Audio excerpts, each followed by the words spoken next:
Assalamualaikum warahmatullahi wabarakatuh.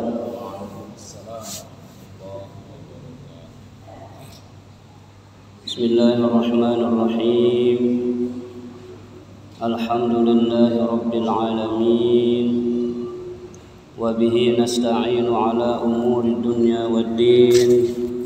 Wassalatu wassalamu ala asyrafil anbiya'i wal mursalin Sayyidina wa maulana Muhammadin wa ala alihi wa sahbihi ajma'in. Subhanaka la ilma lana illa ma 'allamtana innaka antal alimul hakim.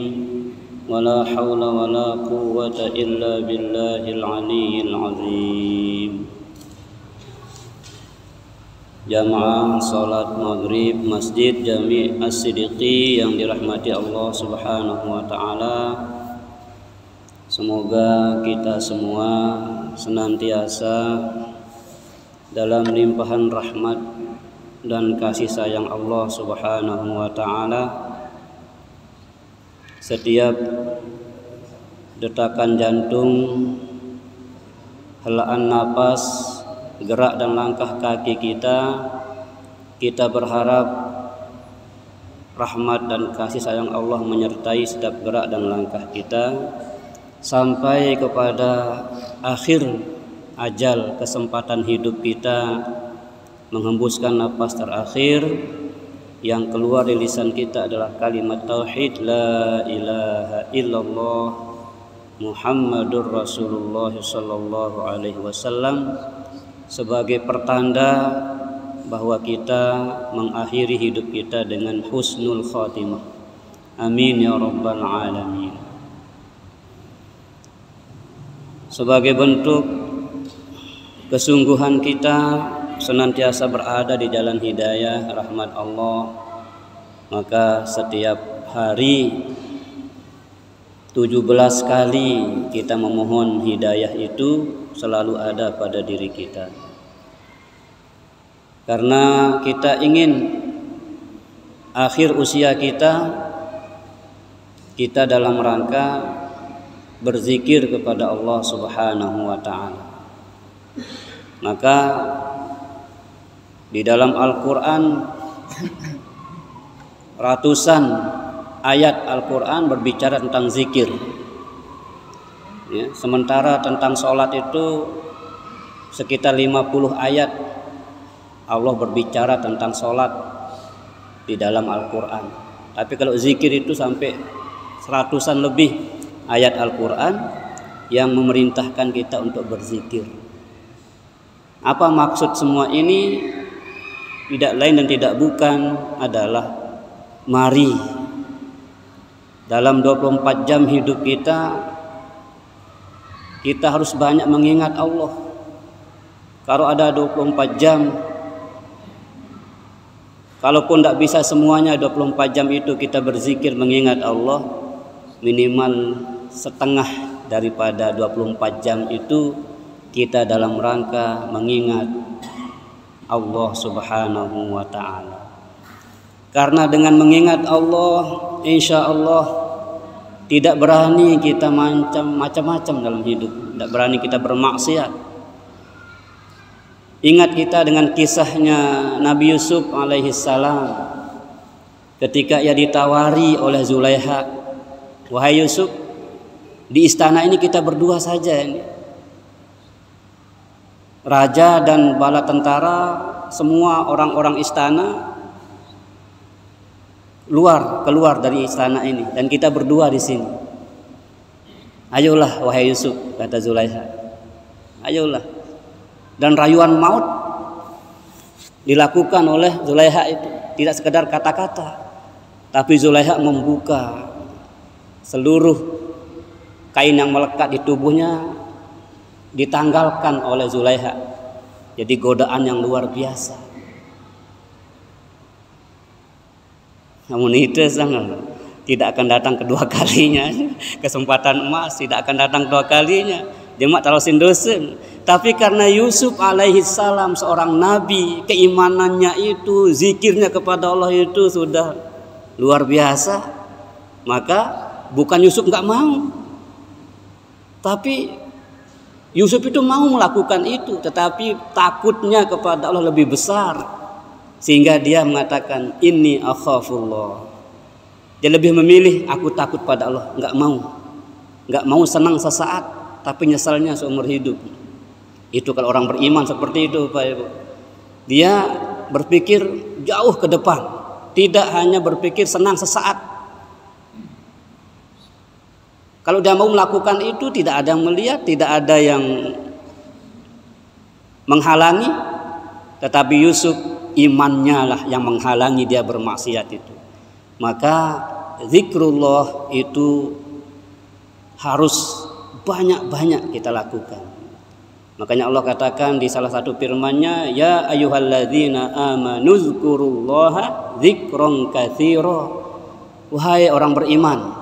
Jadi kalau kita sudah menyatakan diri beriman, kata Allah, uzkurullah, ingatlah kepada Allah, zikron katsira, banyak-banyak.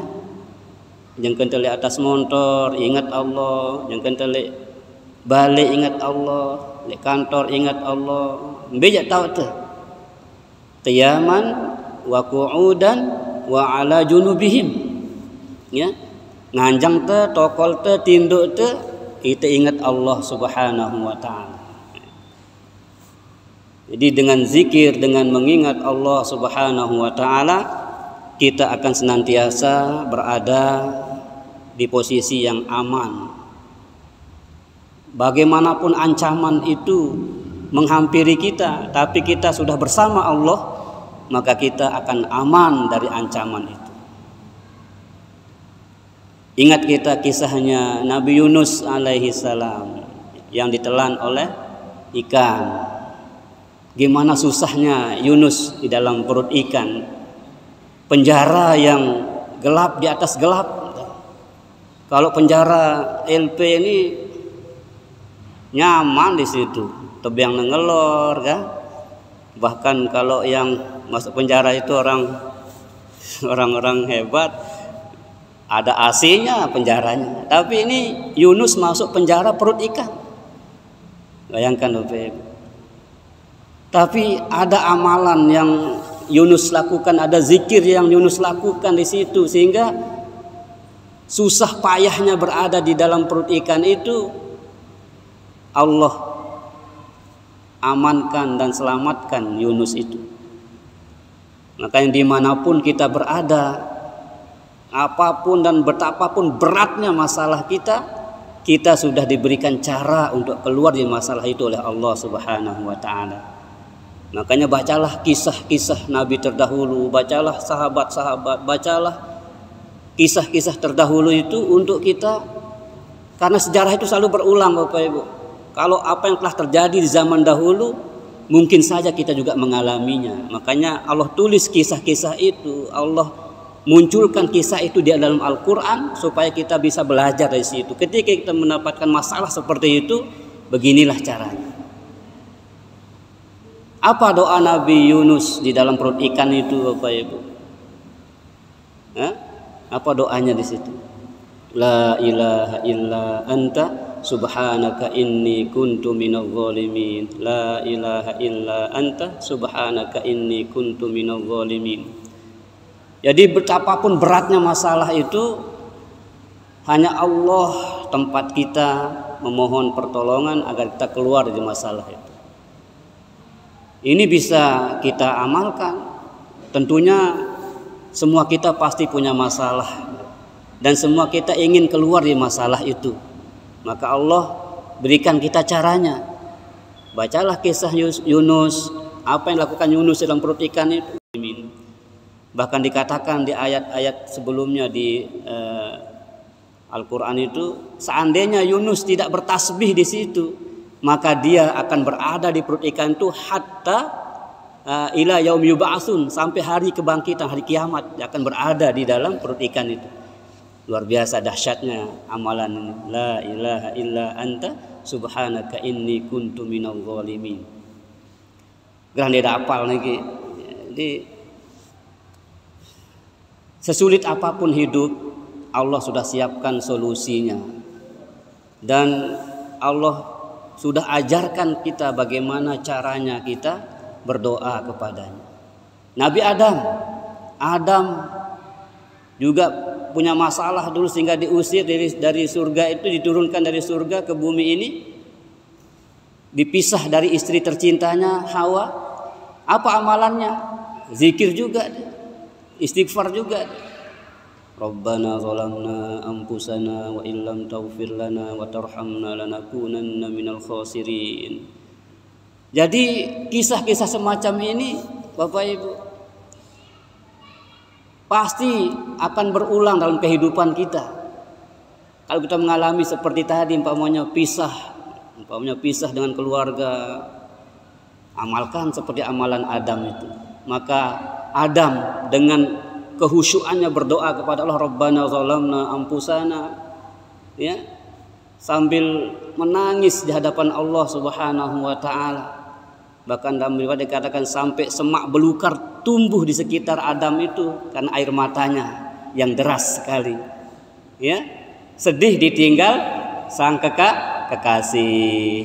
Ya, idap deh wah deh.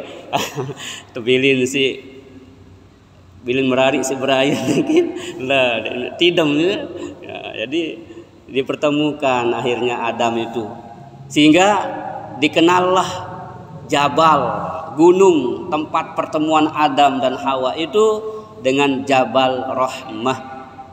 Jabal itu gunung, rahmah kasih sayang, tempat bertemunya dua insan yang saling bercinta, mengasihi, menyayangi. Jabal Rahmah. Kalau haji mungkin sulit, apalagi toh ya. Tapi kalau umroh karena dijadwal, karena ada jam sekian, bisa sampai kita ke tugu pertemuan Adam dan Hawa itu. Di situ. Disitulah dia dipertemukan oleh Allah Subhanahu wa taala. Tapi prosesnya panjang, berdoa. Oleh karena itu Bapak Ibu, kalau kita sudah berdoa, walaupun sudah setahun, 2 tahun berdoa, jangan putus asa, teruslah berdoa. Karena doa itu sendiri menjadi ibadah. Andai pun di dunia kita tidak dikabulkan doa-doa kita, di akhirat nanti kita menjadi orang yang paling kaya di situ. Yuh, bila mendatang apa-apa kalau yang baik di surga. Oh yuh, doa mek laik, doa anda laik. Di dunia no, lagu untuk kabulang salah taala nengkeun tersimpenang ni tak anu. Ya, Masya Allah. Jadi jangan pernah berhenti berdoa. Semua butuh proses. Nabi Ibrahim, gimana Nabi Ibrahim pingin punya anak, berdoa Rabbi habli minas solihin, Rabbi habli minas solihin, Rabbi habli minas solihin. Tidak setahun 2 tahun. Nih kita berdoa seminggu. Wah jerak tamila berdoa. Apalagi bertahun-tahun tuji. Melihat medang anak Nabi Ibrahim dikabulkan oleh Allah Subhanahu wa taala. Saking girang demennya Ibrahim kepada anak yang lama dinanti, kangen negati ya. Nah, Allah nggak mau sayangnya Ibrahim itu melebihi kepada anaknya daripada saya, kata Allah. Oh, saya harus uji Ibrahim sembelih gitu. Oh, gitu ya. Jadi Allah nggak mau kita mencintai dunia ini. Jangan cintai Ismail itu melebihi cinta kita kepada Allah. Jangan cintai Ismail kita. Apa Ismail kita? Harta kita, istri kita, anak kita, jabatan kita, itu Ismail kita itu. Korbankan itu. Korbankan. Jadi cinta kepada Allah harus di atas segalanya. Makanya Allah suruh sembelihlah cintamu kepada dunia. Dan hanya aku yang kau cintai, kata Allah. Makanya di surah At-Taubah itu kan katakan, kalau kamu lebih mencintai orang tuamu, anak-anakmu, keturunanmu, bisnismu, yang takut engkau bangkrut dari bisnis itu, lebih kau sukai daripada Allah dan Rasulnya, tunggulah saatnya Allah akan menegurmu. Tunggulah saatnya Allah akan mengazabmu. Jadi Allah itu tidak mau diduakan. Allah itu harus nomor 1. Allah dulu, Allah lagi, Allah terus. Sudah kata Agim itu, Allah dulu, Allah lagi, Allah terus. Jangan pendak-pendak ya berzikir kepada Allah. Makanya doa yang mengatakan Allahumma a'inni ala dzikrika wa syukrika wa husni ibadati. Termasuk hadirnya kita di majelis yang mulia ini dalam rangka mengingat Allah, dalam rangka mencintai Allah, dalam rangka mencintai agama Allah. In tansurullah yansurkum. Kalau engkau tolong agama Allah, kau hidupkan agama Allah, engkau akan ditolong oleh Allah.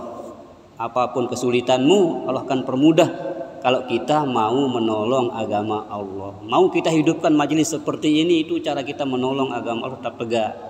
Bukan masalah kita sudah pelajari itu belum, bukan masalah kita sudah bisa atau belum, bukan begitu. Tetapi menghidupkan pengajian itu adalah jihad, ya, jihad untuk mensyiarkan agama Allah. Siapapun yang tergerak hati mensyiarkan agama Allah, maka Allah yang menolong kita, Bapak Ibu, ya. Itu harus kita tanamkan dalam diri kita. Jadi bukan masalahnya kita sudah lebih pintar dari penceramah, bukan. Kita sudah baca, wah baca setiap sampai nanti. Bukan masalahnya itu, bukan masalahnya. Cuman kita berkumpul membuat majelis ini adalah perkara yang luar biasa dalam pandangan Allah. Jadi jangan kita hampir gengsi mengatakan ya diri model penyampaian wah menarik misal. Bukan masalah menarik tidak menariknya sekali lagi, tetapi membuat majelis seperti ini adalah ibadah yang luar biasa. Saya selalu ingat dengan bahasanya TGB itu, kalau engkau ada di sebuah majelis itu, anggaplah dirimu yang paling bodoh di situ, sehingga siap engkau terima apapun yang masuk. Tapi kalau kita sudah merasa penuh, wah kita, aduh, Tapi kalau kita merasa kosong, datang ke sini kosong, buka sudah, nah terima, gitu ya. Jadi Bapak Ibu rahimani rahimakumullah, ya. Inilah cara kita insya Allah mengundang rahmat Allah subhanahu wa ta'ala. Itu kalimah pembuka, ya. Selalu kita buka dengan membakar semangat kita supaya kita tidak mudah pendak, ya. Harus kita terus hidupkan. Siapa tahu tebeng hadiah si Allah Ta'ala terbaik nyawan te ketinggian tengah ngaji, ya. Jadi seseorang itu akan diambil nyawanya oleh Allah tergantung amalan apa yang paling dia sukai. Nah kalau kita punya 5 amalan yang kita sukai, insya Allah salah satu daripada 5 yang kita sukai, yang paling kita sukai itu, di situ Allah akan cabut nyawa kita. Seperti kisah yang sering disampaikan oleh almarhum Syekh Ali Jabir itu.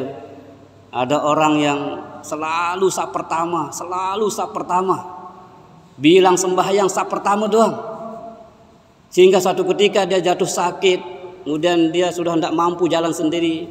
Dia panggil anaknya, anakku, antar aku ke saf pertama itu. Mungkin ini adalah hidup terakhirku. Betul. Begitu dia Allahu Akbar di Masjid Nabawi, ya, takbiratul ula, ya tuan terjabut nyawa insyaallah taala. Masya Allah. Nah, lamun kirang dengan wah ngebang masih cang jamaah tercabut cang. Jadi apa ya si demenang teh gawe sampai tebani tinggalan perintah Allah Taala, ya tuan terbaik jemaah nyawan teh Allah. Maka kita berharap kita memiliki banyak kebiasaan baik, sehingga salah satu di antara kebiasaan baik itu di situ Allah akhiri ajal kita yang disebut dengan husnul khotimah. Jadi husnul khotimah itu adalah wafatnya kita di saat kita melakukan kebaikan, atau di saat kita meniatkan kebaikan, atau di saat kita mengatakan kebaikan. Jadi selalu yang ajak pelungguh kembalikan ketiga aspek sholat itu, qalbi, qauli, fi'li. Jadi lamnah bagus niatnya qalbi, bagus ongkat rawas teh qauli, bagus pegawaian teh fi'li. Nambembe tetap baik niki, kejengkeun teu niat sholah tetap baik husnul khotimah, jengkeun teu ngaraos sholah tetap baik husnul khotimah, kejengkeun teu gawe kebagusan tetap baik husnul khotimah. Jadi telu aspek niki harus kita pegang. Qalbi, qauli, fi'li. Jadi rukun sembahyang setelu langsung terbagi telu. Arak rukun ate, rukun raos, rukun pegawaian. Jadi mbembe itu terbaik nih, jangan te niat sak sholat cabut husnul khotimah haranan niki. Jangan te ngeraos sak sholat, demen terdengar si batur, cabut salat al husnul khotimah. Jangan te gawe kebagusan. Jangan te bujunjuk, jangan te nambah, jangan te nulis kebagusan. Ya, jangan te pegawaian gawe bagus. Semuanya niki adalah ladang kita untuk menggapai yang namanya husnul khotimah. Ndik radin te mati kanya kita sujud doang dek. Pokok jangan kita gawe kebagusan, lalu ngojek, lalu minta nafkah kan?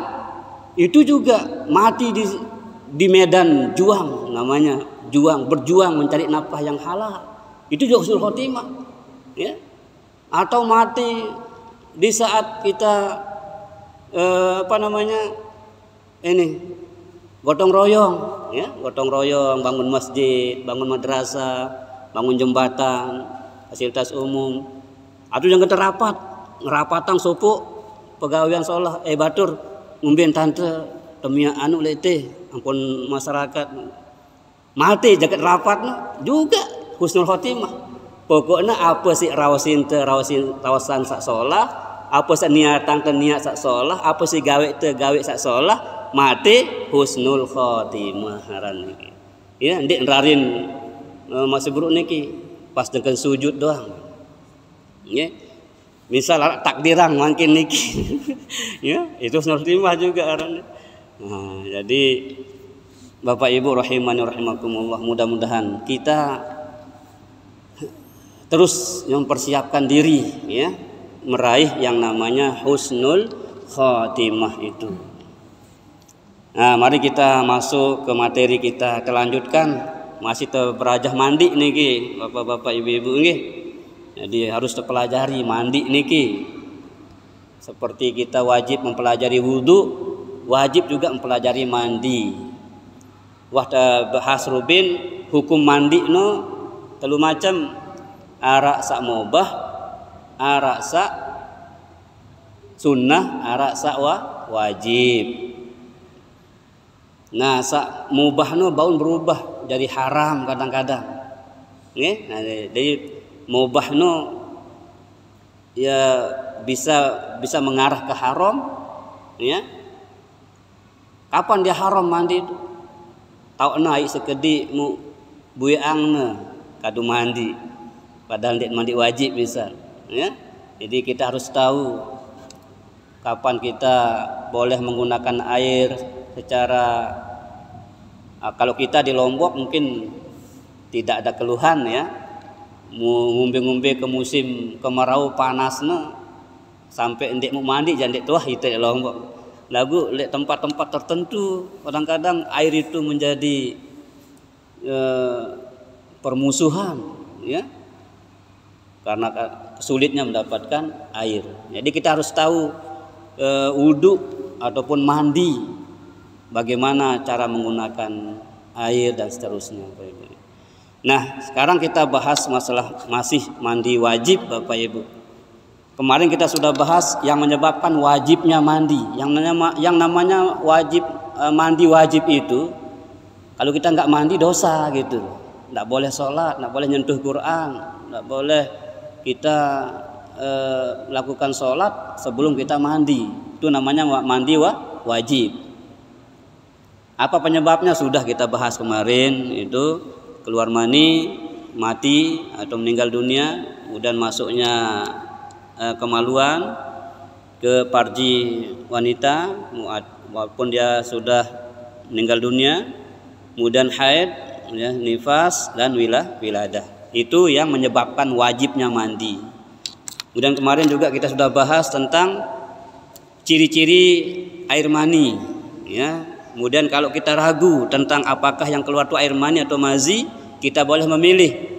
Kalau kita pilih dia sebagai mani, maka konsekuensinya wajib mandi. Kalau kita pilih dia sebagai mazi, konsekuensinya adalah kain yang kena dengan air tersebut najis hukumnya, wajib dicuci. Ya, wajib dicuci. Sama kalau mazi dan wadi itu sama hukumnya seperti kencing, najis hukumnya. Tapi kalau mani itu kain yang terkena dengan mani boleh dipakai sholat. Tapi dia wajib mandi kalau keluar, ya, kalau keluar mani itu. Ya, jadi itu kemarin sudah kita bahas. Nah, sekarang cara kita mandi Bapak Ibu, ya. Dalam bait yang ke 5 ini ulama kitab Zubat ini menyusunnya dalam bentuk syair ini supaya senang kita baca gitu ya. Mudah-mudahan besok lusa pengurus masjid bisa beli kitab biar semua jamaah bisa pegang. Ya, kalau kita bisa membangun masjid, masa kitab nggak bisa kita beli gitu. Ya, kalau tempat duduk bisa kita bangun, masa kitab nggak bisa kita beli untuk jamaah gitu ya. Jadi mari ya Bapak Ibu, jadi jangan kita sempit dan terlek ya, memahami kas masjid itu tidak hanya untuk fisik, tapi untuk membangun rohani ini juga penting. Kalau butuh jamaah kitab, masa kita tidak bisa fasilitasi kitab sama-sama satu, sehingga kita tidak hanya mengandalkan telinga kita, tapi kita bisa baca juga kitabnya. Itu Bapak Ibu ya, jadi mari kita ngaji itu tidak hanya modal mendengarkan, karena ingatan kita itu sangat cepat hilang ya, cepat lupa kita. Tapi kalau kita punya buku, punya kitab, kalau kita lupa baca lagi, ingat kita gitu ya. Nah, syairnya mengatakan wal fardu ta'mimun li jismin zahara sya'ran wa dhukran mambatan wa basyara. Wal fardu ya, wajib hukumnya ketika mandi itu ta'mimul jismi, meratakan air kepada jasad kita dari ujung rambut sampai ujung kaki wajib kena dengan air ya, kena wala ta'mimul jismi, dinarak kanggo benda zat yang menghalangi masuknya air baik di rambut maupun di kulit. Yang namanya lum'ah itu titik kecil sebesar titik bak tidak kena dengan air, itu namanya lum'ah. Nanti dari situ Allah masukkan timah mendidih di neraka itu. Jadi anggota wudu, anggota mandi itu wajib steril, wajib bersih daripada hal-hal yang menghalangi masuknya air, getah umpamanya, atau zat-zat yang melekat yang tidak bisa masuknya air ke dalam pori-pori kulit kita ini, maka itu wajib dibersihkan dulu. Ya, jadi jangan sampai ada benda atau zat yang menghalangi masuknya air di situ. Makanya kalau orang yang punya jabiroh, Bapak Ibu, tahu ada jabiroh niki dengan sawah belanggaran misal tertempel kan, maka dia kewajibannya 2. Setelah dia mandi dia wajib tayamum juga ya. Yang ditayamumkan itu bagian kulit yang tidak kena dengan air itu. Jadi arak sopok dengan 2 kaduna niki amun sembahyang harus mandi, lamun junub niki mandi, kemudian dia tayamum juga, karena ada bagian tubuhnya yang tidak kena dengan air.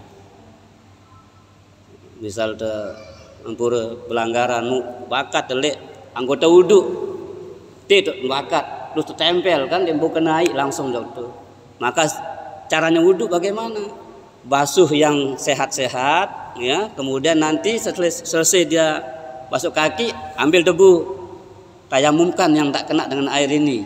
Jadi mben wajib wudu, mben wajib tayamum dengan arak jabiroh, arak tembelan dek awakna, sehingga ndek bau tamai ipa anggota wudu. Ini yang gini-gini kan kalau kita ndak ngaji, kalau kita hanya baca Quran tidak bisa gitu. Makanya ngaji kitab itu wajib. Karena Quran itu secara umum saja menjelaskan kepada kita. Kalau kita tidak ngaji, tidak baca hadis, tidak baca kitab, ya kita tidak tahu caranya, bagaimana cara mandi. Kan di Quran itu hanya mengatakan mandi, tidak dijelaskan tata cara mandinya, rukun mandinya tidak dijelaskan di situ. Ya, tidak dijelaskan. Wa in kuntum junuban, katanya kalau engkau sedang junub, wattaharu, maka mandilah, ya, maka kalian mandi. Nah, tidak dijelaskan di ayat itu ini rukun mandi, ini sunnah mandi, tidak dijelaskan. Berarti kalau pelunggu hanya baca Al-Quran, tidak ngaji seperti ini, tidak tahu kita bagaimana cara mandi. Oke? Nah, jadi mudah-mudahan kita istiqomah Bapak Ibu ya untuk mengaji, karena kita dituntut ngaji, bukan dituntut bisa. Walaupun kita tidak bisa-bisa, tapi kita ngaji, udah, daripada kita bisa sendiri milih ajang dengan lain, dengan itu malah kita ditanya nanti, kamu hanya bisa sendiri ya, kamu rajin ibadah tapi istrimu tidak bisa ibadah, kamu tidak urus. Maka besok ada namanya kelompok muflisul akhirah Bapak Ibu. Nanti di akhirat ada kelompok dengan tersebut adalah muflis. Apa kan muflis niki? Bangkrut, bangkrut. Nah, dengan muflis niki tinggal sejempang masuk surga niki. Lagi sejempang, kalau sejempang, pesan dengar sejempang nu. Karena selangkah yang tamu surga. Tiba-tiba datang panggilan dari jauh. Stop dulu ya Allah, saya tidak rela orang itu masuk surga. Emang kamu siapa? Saya istrinya. Kamu siapa? Saya anaknya. Kamu siapa? Saya tetangganya. Kamu siapa? Saya menantunya. Ada seterusnya ya. Memang kenapa dia? Iya, dia dulu memang rajin ibadah. Subuh, zuhur, asar, maghrib, isya berjamaah. Tapi dia tidak urus saya. Saya mau keluar kapanpun, mau bisa sholat, tidak bisa sholat, tidak pernah diurus. Tidak pernah diajarin saya tentang wudhu, mandi, tidak pernah. Oh begitu ya, dipanggil. Sini kamu, sini. Benar ini istrimu? Benar. Ini anakmu? Iya. Ini bibimu? Iya. Ini? Iya. Kamu tidak beres ya jadi orang ini. Jadi masalah ibadah Bapak Ibu, jangan hanya soleh sendiri. Kita wajib berusaha membuat anak kita juga soleh, membuat istri kita soleh, solehah, membuat bahkan tetangga kita, masyarakat kita. Kita wajib berusaha, wajib berdakwah itu, ya. Supaya kita nanti tidak ditanya oleh Allah, kamu dulu saya kasih ilmu kok tidak disebarkan, gitu ya. Jadi menyebarkan itu wajib.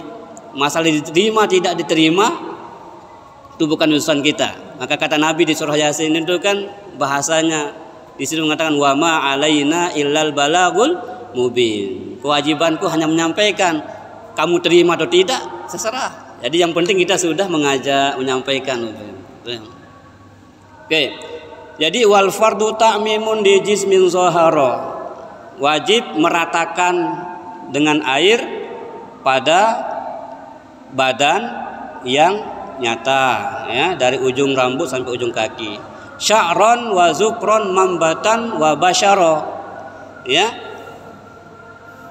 rambut juga kuku yang tumbuh, ya, rambut yang tumbuh di badan kita, di kulit kita, itu juga wajib basah dengan air. Ini dia bau sekedar usap-usap doang, namun mandi ini wajib kena sampai tangkel otak tu ni, bulu-bulu searak nu tak osok ya.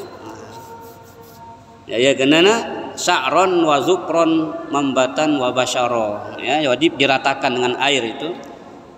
Rambut kita, kuku kita, bahkan di bawah kuku itu bersihkan dia, bila perlu potong dulu. Kalau sudah junub tidak boleh dipotong dulu sebelum mandi, ya. Nah, sebelum junub itu kita potong dulu, ya. Misal kelem kamis ya, ada kelem Jumat, Sendeman bekalam Jumat no, kemis no potong dulu. Boleh ya. Sama dengan orang ihram niki. Sendeman kadu ihram, sendeman lalu jok bir ali, potong kuku dulu, pakai wangian-wangian dulu ya. Jadi pakai wangian tuh sebelum ihram boleh. Tapi begitu kita sudah ihram tak boleh. Tidak boleh pakai wangi-wangian, tidak boleh potong kuku, tidak boleh cukur, tidak boleh itu. Itu larangan. Kalau kita potong kuku maka kena dam ya. Nanti wajib beli bembe gorok. Nah itu ya. Jadi larangan dalam ihram itu. Ya. Jadi kalau belum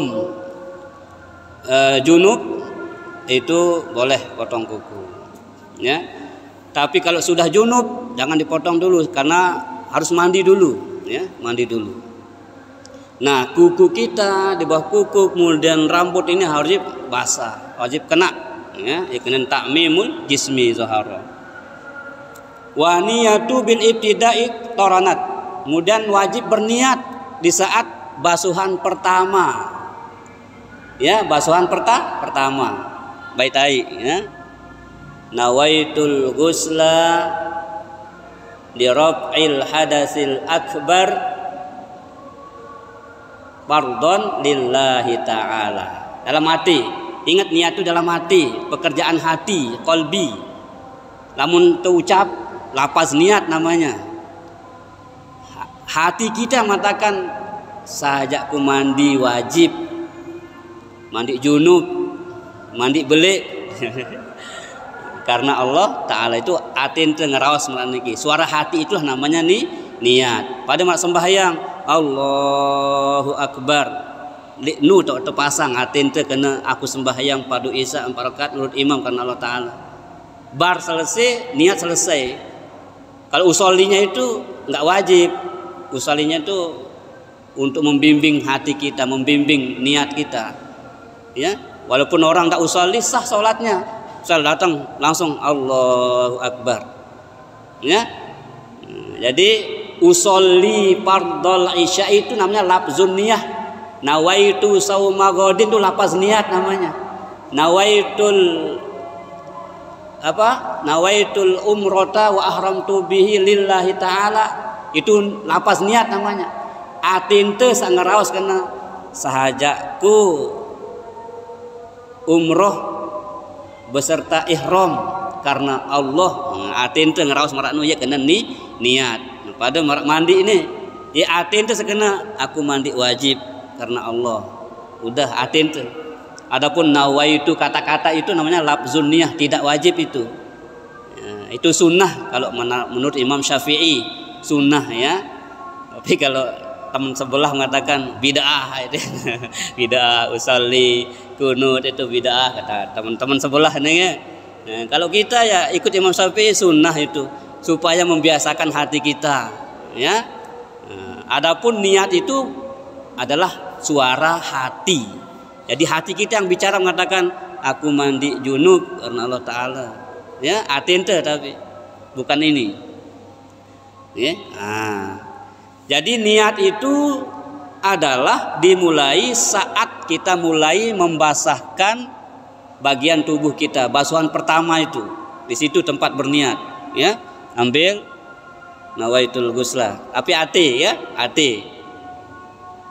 Ah, gitu ya. Nanti karena supaya mudah diketahui kita contohkan gitu. Nawaitul ghusla, bukan disuarakan. Niat itu tidak disuarakan. Niat itu suara hati. Itulah yang membedakan dia dengan mandi biasa. Karena kalau tidak niat bukan mandi. Ya, kalau tidak niat tidak dihitung mandi dia. Walaupun dia sampai kuyup basah, tapi tidak niat.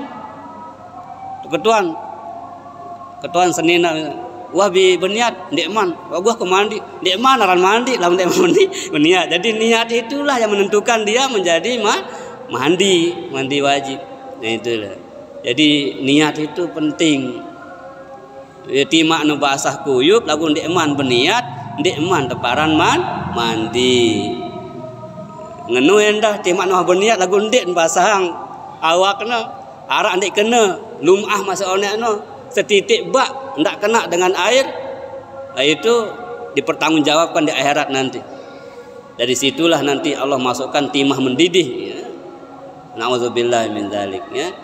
Jadi kalau ada benda-benda yang menghalangi masuknya air ke pori-pori kulit kita, dibersihkan dulu, kayak getah, ya, apalagi pokoknya yang membentuk zat, ya, yang membentuk zat.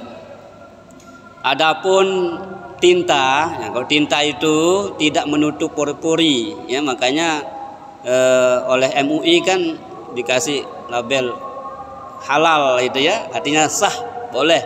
Kan selesai kita nyoblos itu kan suruh celupin, itu kelihatan pori-pori kita tidak menutup pori-pori, ya. Tapi kalau getah pasti menutup pori-pori, ya, atau kutek apa rana, ya itu kan kalau itu berzat dia. Jadi kalau dia berzat itu maka itu menutup, itu tidak boleh, ya, harus dibersihin dulu baru kita mandi. Kal haidi au janabatin ta'ayyanat.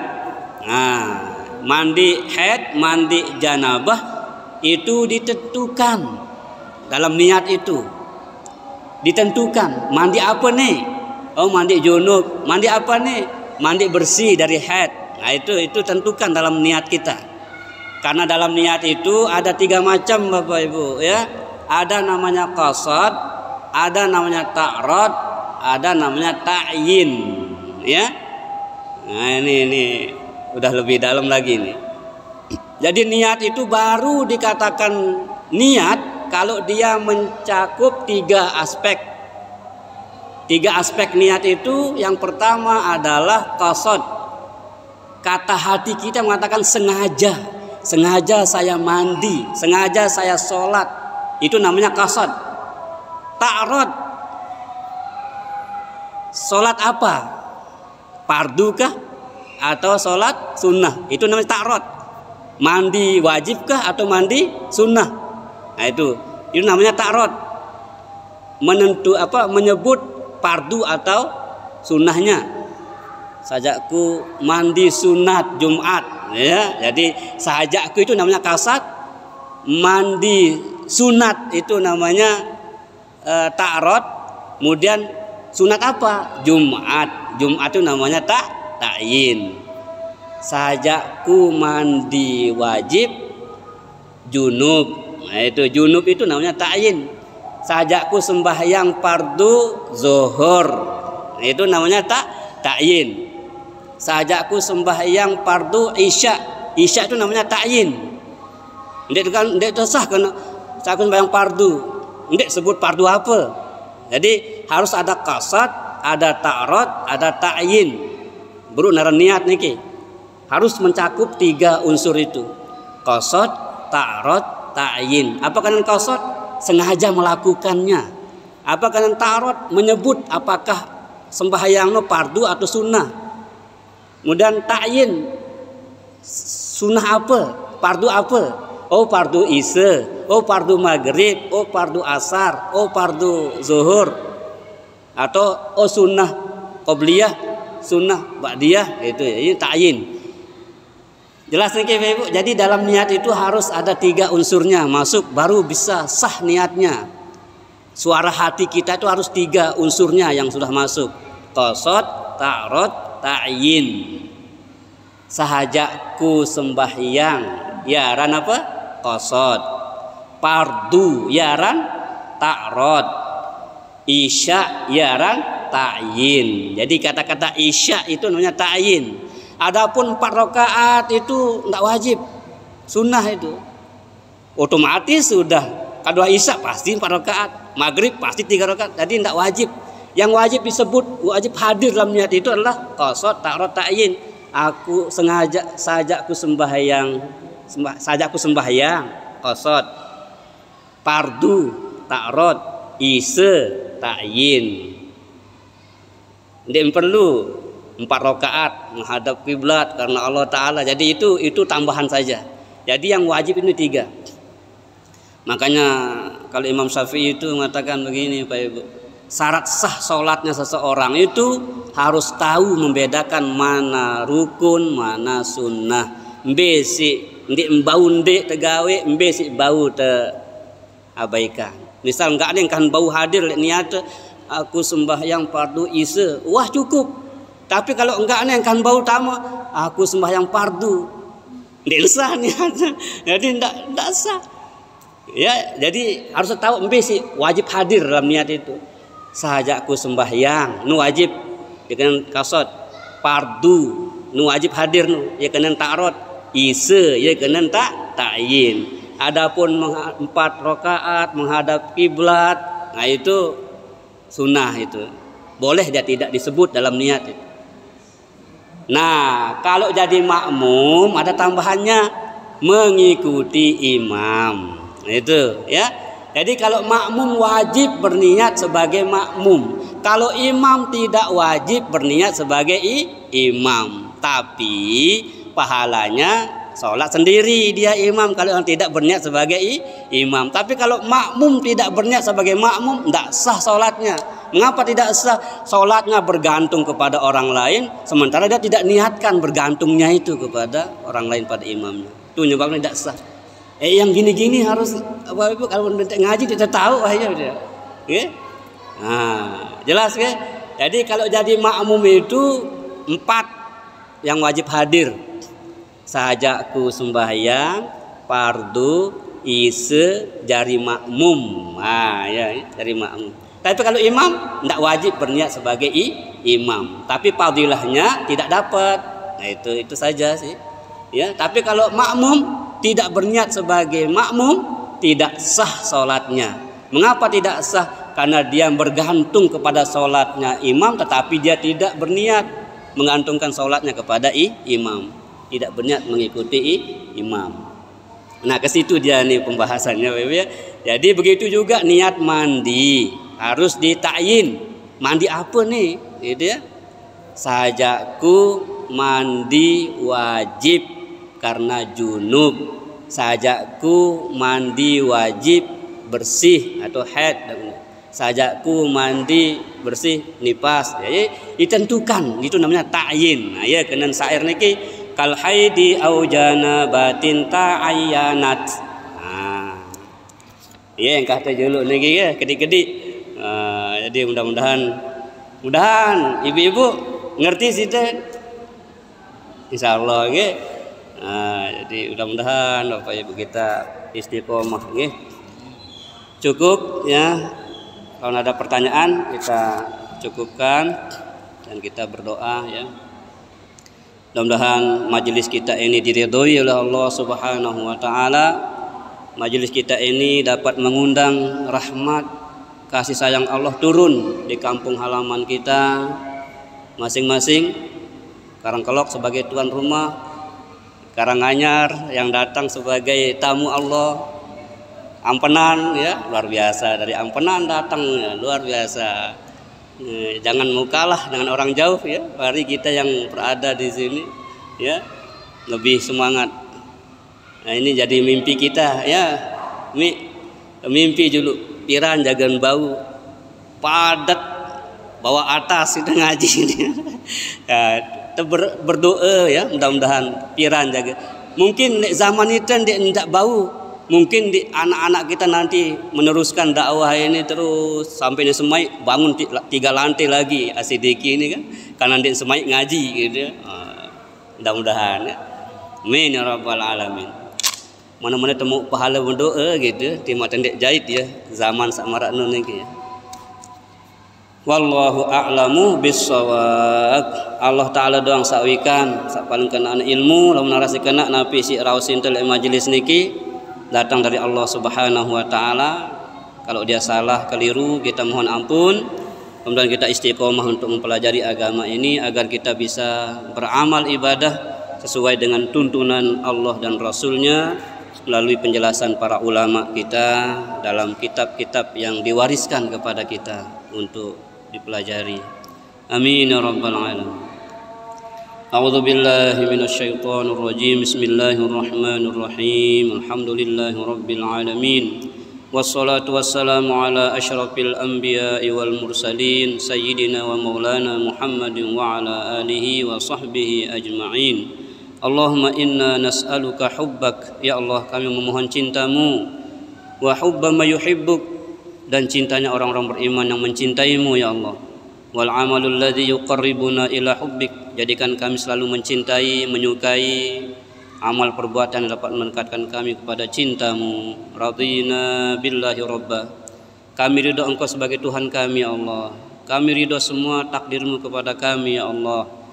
Jadikan kami dapat bersyukur dan bersabar menghadapi semua takdirmu kepada kami. Takdir baik kami bisa bersyukur, takdir buruk kami bisa bersabar menghadapinya ya Allah, tabah menghadapinya ya Allah. Wabil islami dina, kami pun ridho Islam sebagai agama kami ya Allah. Berikan kami kepahaman agar kami dapat mengamalkan agama ini dengan baik di sisa usia kami masing-masing. Wabi Muhammadin sallallahu alaihi wasallam nabiyyan wa rasulah, kami pun ridho sebagai Nabi Muhammad sebagai nabi dan utusanmu ya Allah. Warzuqna kamalal mutaba'ati lahu zahiran wa batina, jadikan kami setia mengikuti Nabi Muhammad sallallahu alaihi wasallam lahir dan batin, qaulan wa fi'lan, ucapan dan perbuatan kami selalu belajar mencontoh ucapan dan perbuatan Nabi Muhammad sallallahu alaihi wasallam. Rabbana atina fid dunya hasanah, ya Allah berikanlah kebaikan-kebaikan di sisa usia kami di dunia fana ini ya Allah. Wa fil akhirati hasanah, berikan pula kebaikan kelak di akhirat ya Allah. Wa qina adzabannar, bebaskanlah kami dari siksa api neraka ya Allah. Wa adkhilnal jannata, masukkan kami semua tanpa kecuali, ibu bapak kami, keluarga kami, istri kami, semuanya ya Allah, sahabat-sahabat kami, masyarakat sekitar kami ya Allah. Sebagaimana kami senang berjumpa di dunia ini, maka pertemukan kami dalam surgamu, masuk surga bighairi hisab ya Allah. Wa sallallahu ala khairi khalqihi Muhammadin nabiyil ummi wa ala alihi wa sahbihi wa sallama tasliman katsira. Subhana rabbika rabbil izzati amma yasifun wa salamun alal mursalin walhamdulillahi rabbil alamin. Al-Fatihah. Bismillah.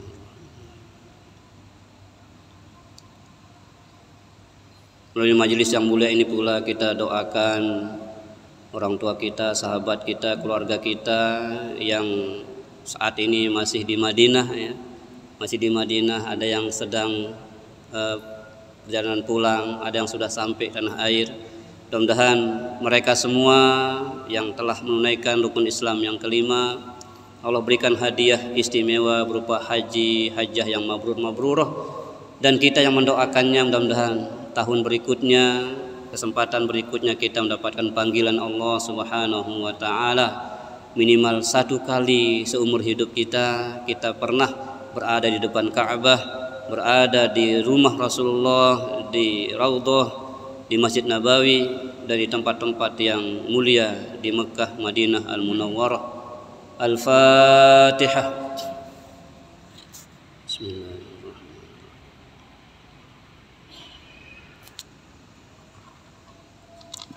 Subhanakallahumma wa bihamdika asyhadu an la ilaha illa anta astaghfiruka wa atubu ilaik. Assalamualaikum warahmatullahi wabarakatuh.